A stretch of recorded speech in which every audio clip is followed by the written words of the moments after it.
Word of Life for February 2024. Let all that you do be done in love. From St. Paul's first letter to the Corinthians, chapter 16, verse 14. This month, the word and experience of the Apostle Paul can guide us and be a lamp for our steps. He proclaims a powerful message to us, just as he did to the Christians in Corinth. He announces that charity, agape, and the selfless love as found among brothers and sisters lie at the heart of the gospel. Our word of life is part of this letter's conclusion.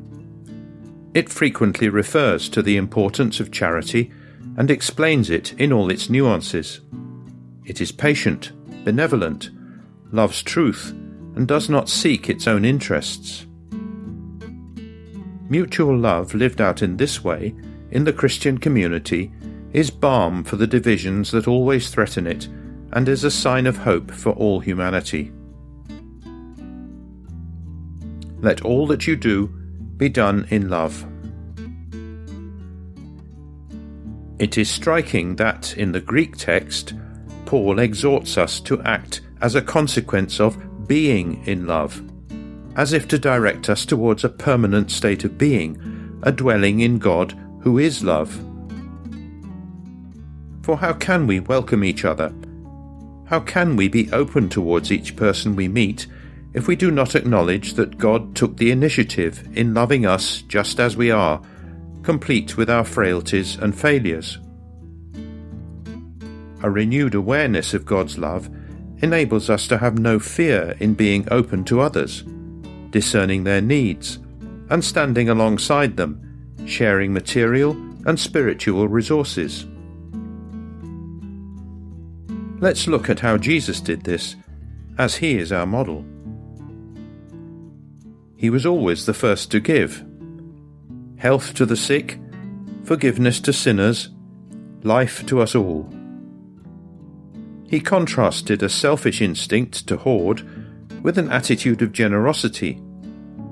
He challenged focus upon personal needs with attention to others, and the desire to possess with a culture of giving. It does not matter whether we can give a lot or a little.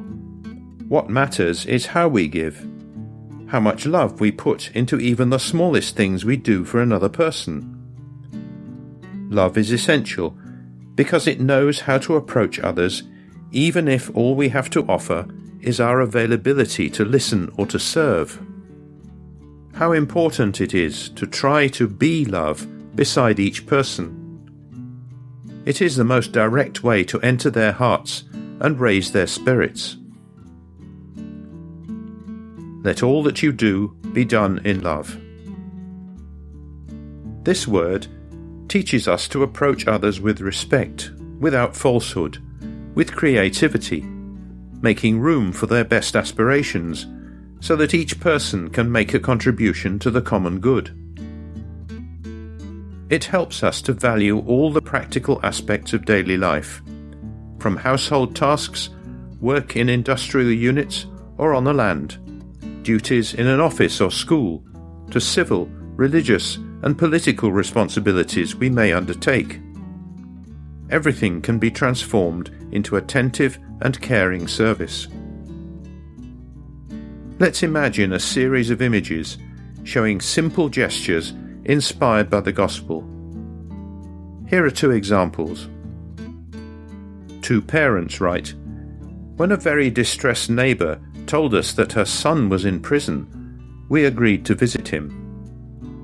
We fasted the day before we went, and hoped we would have the grace to say the right things to him. Then we paid his bail so he could leave jail." A group of young people in Buea, southwest Cameroon, organised a collection of goods and funds to help those internally displaced by the ongoing war.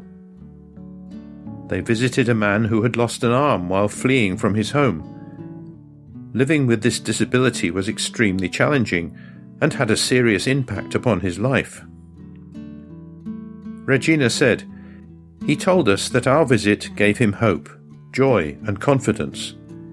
He felt God's love through us.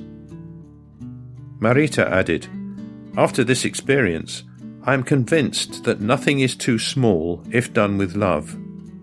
There is no need for anything else. It is love that moves the world. Try it." Let all that you do be done in love.